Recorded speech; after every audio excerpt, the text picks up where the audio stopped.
everyone, I'm Teacher Karen. Welcome to our reading class. Today, I am going to guide you in reading a story. After reading the story, you will be given exercises which focus on particular skills such as vocabulary, comprehension, noting details, and sequencing events. Our story for today's video is entitled Pedrito's Snack. Pedrito's Snack.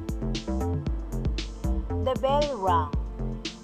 It's snack time, Pedrito shouted and ran out of the room.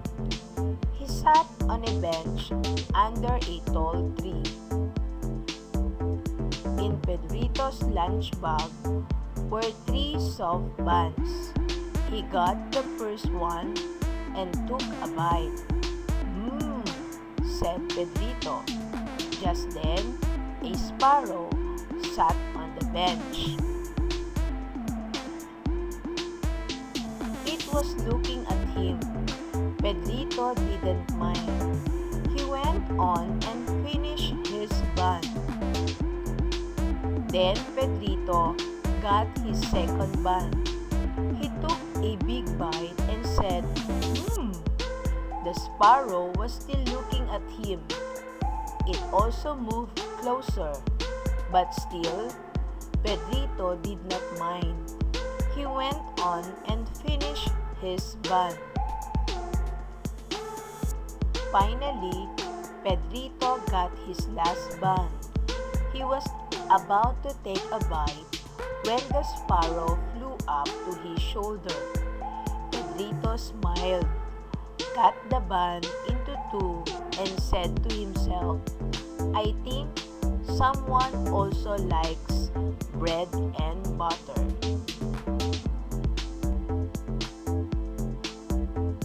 Now let's proceed to questions. 1. What was Pedrito excited about? A. Having his favorite snack. B. Going to the bench. C. Being with the birds. D. Finding a friend. What's your answer? Yes, it's letter A. Number 2. Which of the statements explains the sentence? Pedrito didn't mind. A. Pedrito was not thinking. B. Pedrito was not bothered. C. Pedrito did not want to think. D. Pedrito did not want to be bothered. What is the answer? Correct. Letter B. Number 3. Which of these was not mentioned in the story? A. The sparrow looked at the bread. B. The sparrow sat down on the bench. C. The sparrow moved closer to Petrito. D. The sparrow flew onto Pedrito's shoulder. What is the answer? You got it right. It's letter A. Number 4. What does the word finish mean in the phrase finish his bun? A. The bun was eaten. B. The bun was prepared. C. The bun was thrown away. D. the bun was already spoiled? What is the answer? Correct. The bun was eaten. It's letter A.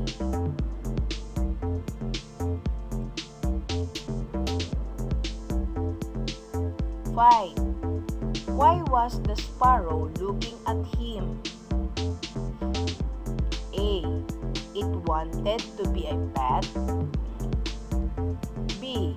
It wanted to watch Pedrito as he ate. C. It wanted to have a share of the bun. And D. It wanted to listen more closely to Petrito. What is the answer? Correct. It's letter C. Number 6. Why did Petrito have to break the third bun into 2? A. So that he can eat the bun in 2 bites. B. So that he can cut up the bun some more. C. So that he can share it with the sparrow. D.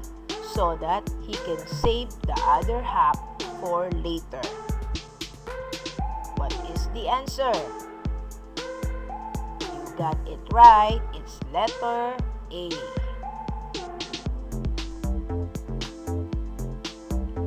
Number 7. Which of the following sentences best shows what Pedrito thought of at the end of the story? A. Sharing is only true among friends. B. Ask and you shall receive.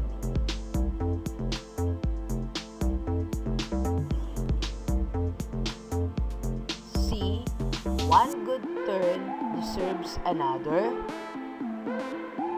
D. Something good is even better when shared. What is your answer? Correct. It's letter D. That's the end of our story. Thank you for listening.